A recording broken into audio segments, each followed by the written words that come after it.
I just made this strawberry shortcake with box cake. Let me show you how I do it. Now, I've made this recipe before, and I follow the directions in the back of the box, and of course I use box cake because I'm no baker. But today I decided to experiment a little bit, and I saw a couple of recipes where they turn the box cake into cake that tastes like a bakery. So let's do it. Before I started any of this, what I did was I diced up a bunch of strawberries. In here, I think I have about 10 to 12 strawberries, but the amount of strawberries is up to you.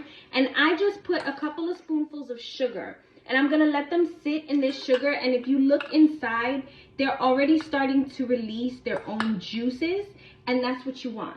I also sliced up a couple fresh strawberries for the topping. They said to put in 4 eggs instead of 3, a full cup of milk instead of a cup of water. I did half a cup of melted butter, which is a whole stick melted. This is just a personal preference, but I like to add a little bit more vanilla extract. And then we mix. So I have my 2 grease baking pans here. As you can see, there's one that gets a little bit more love than the other. And I'm gonna split my batter into 2. I'll just give it a little tappy tap on the counter. I mean, I'm no scientist, but they look even enough to me. My cakes are gonna go into the oven at 350 degrees from anywhere from 25 to about 30 minutes, depending on your oven. I'll let you know exactly how long they were in there when they're done. And I'm gonna remember this time, I promise. Okay, so my cakes are done. I just have them on these plates here, and they're cooled completely. So I have this big mixing bowl here. It's a metal mixing bowl that I've had sitting in the freezer for about 30 minutes. I'm gonna put about a cup and a half. All right, we'll go with 2 cups. Can never go wrong with more whipped cream. This is heavy whipping cream, of course. A little bit of vanilla extract. I have here a little bit more than half a cup of powdered sugar. My hand got away from me, so I'm just gonna sprinkle a little bit of that in there.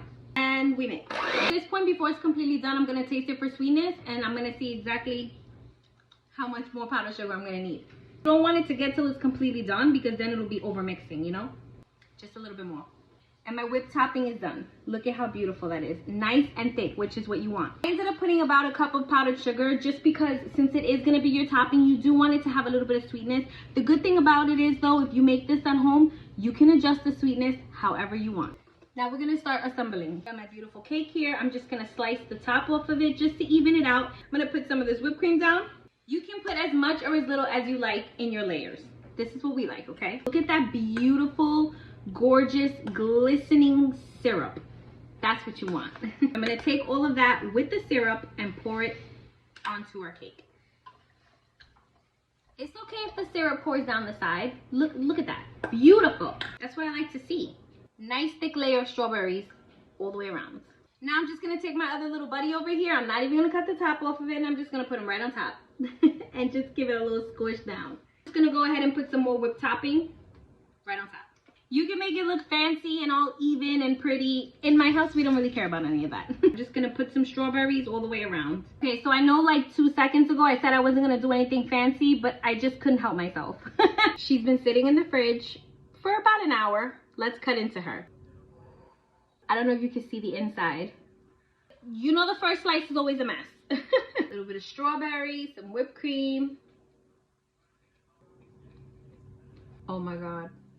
I will never make a cake any other way. Those substitutions are incredible. The longer this sits in the fridge, the better it's gonna get. I love a nice cold strawberry shortcake. This is so good. Happy Valentine's Day.